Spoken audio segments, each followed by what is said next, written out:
Hi guys, it's your girl Tina here from TLC in the Garden with the 2022 T-Nog Spring Garden Wrap-Up. Question number 1. Will you have a garden in 2023? Of course. As long as there is breath in my body and I'm physically able, I will always have a garden. Number 2. What vegetable did you grow in 2022 that you will not grow in 2023?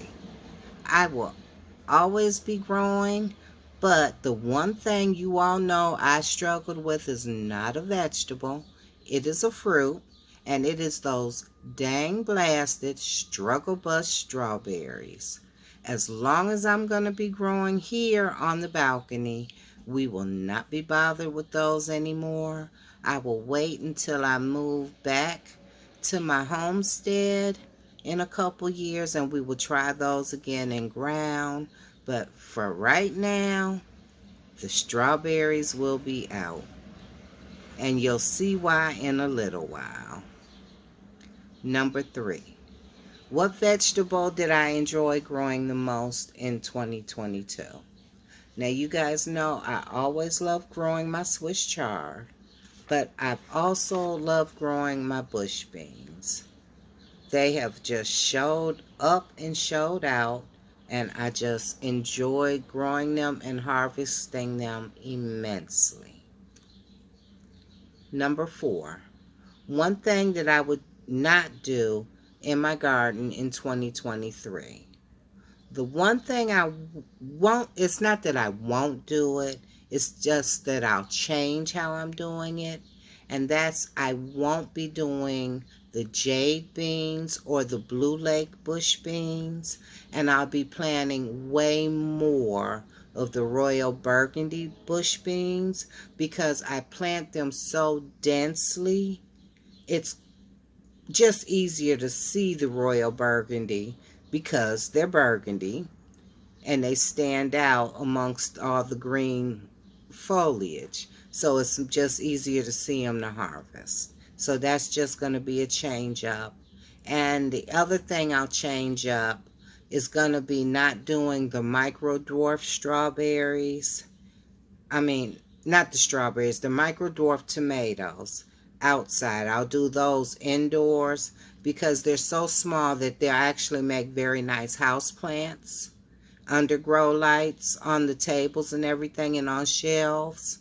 And then I'll just go back to my regular cherry tomatoes for outside. They were a good idea in theory, but I really got a bad batch of seeds of the main one that I was doing in the elevated raised bed. Out of the 20 seeds that I dropped, only 3 came up. So for a couple of those tomatoes, when I do harvest them, I'll save seeds for those so I can use those for indoors. And then I'll just go back to the regular cherry tomatoes in my pots and buckets for next year rather. And number 5. Name a vegetable I've never grown but will grow in 2023. I can't even begin to say at this point. You guys talk about so many different vegetables, and then with all the catalogs and looking at stuff online and in all the lives, who knows? I really couldn't even say at this point. At this point, if I had a seed and it looked good and it looks like I could pull it off on the balcony, we'd drop it. So I couldn't even say at this point for anything new for next year. Come to me in the spring and I might tell you something new I might drop. But right now, I don't know. And number 6, sum up my garden season for spring. Challenging. We have had such crazy weather for the first half of spring and even now. Like we were 90 degrees 2 days ago. Right now, we're in the upper 60s. It will warm up later today, but right now it's kind of chilly. So with these crazy weather swings, I lost all of my pepper plants for the year. Oh well, that's the way it goes. But I mean, the weather's been crazy. A lot of stuff had slow starts. Some stuff didn't make it. But that's the way gardening goes. You win some, you lose some. So, little challenging.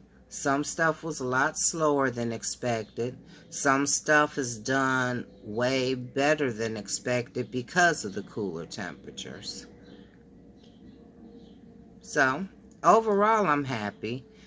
I mean, I can still buy peppers for now, so I'm okay with that. And I'm happy with everything else the way it's been producing. So let's go take a look at, actually look at the garden. Okay, these are the Tiny Tim tomatoes. These are just starting to set fruit. Well, this one is. This one's going to be a little bit behind. They were about 5 days apart in germination.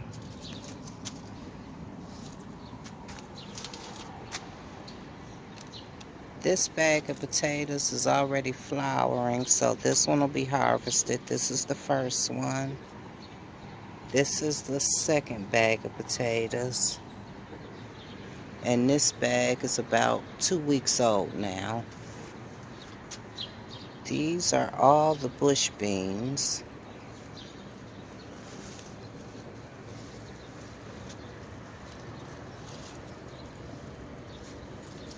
And it'll be a couple ready to pick by the end of the week. And new flowers. And spots to plant a few more seeds up in here. As they start to peter out, I'm dropping new seeds on in. Which is why I prefer to do the Royal Burgundy, because it's just making it easier to harvest them. Because they're actually so dense, it's about 3 to 4 in each of the little pots. And swing you around this way. These are pak choy I just put in for the fall. And those are the 2 backup cherry tomatoes that I gotta really find a way to move so they can actually get a little more sun and grow. That's a patty pan squash that I'm getting ready to move. And now shimmy on over. What's left of the struggle bus strawberries. It was originally about 6 or 7 plants in here. Now we're down to 1. And the marigolds from last year's seeds. The Swiss chard is up here now. Need to find a spot to put another pot. The gladiolas are over there from Miss Shirley, the OG gardener.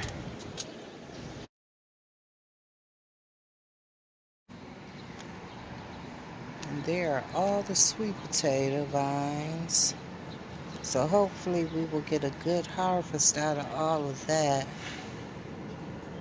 They're actually starting to go over and down off the balcony now. I'm on the 2nd floor, so they can actually trail down a good ways and not get in the way of anything.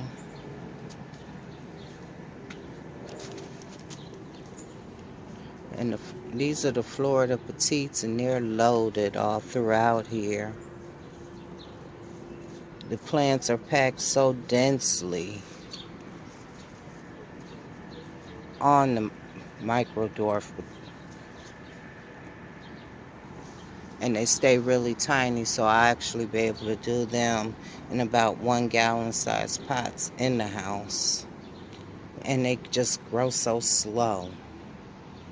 So I'll just do regular cherries for out here, and that's one of the backup ones. And that's about everything that's growing on out here for right now. I'll just have to find room to shift stuff around so I can squeeze a little bit more out here. But that's everything that's growing on the little bitty balcony.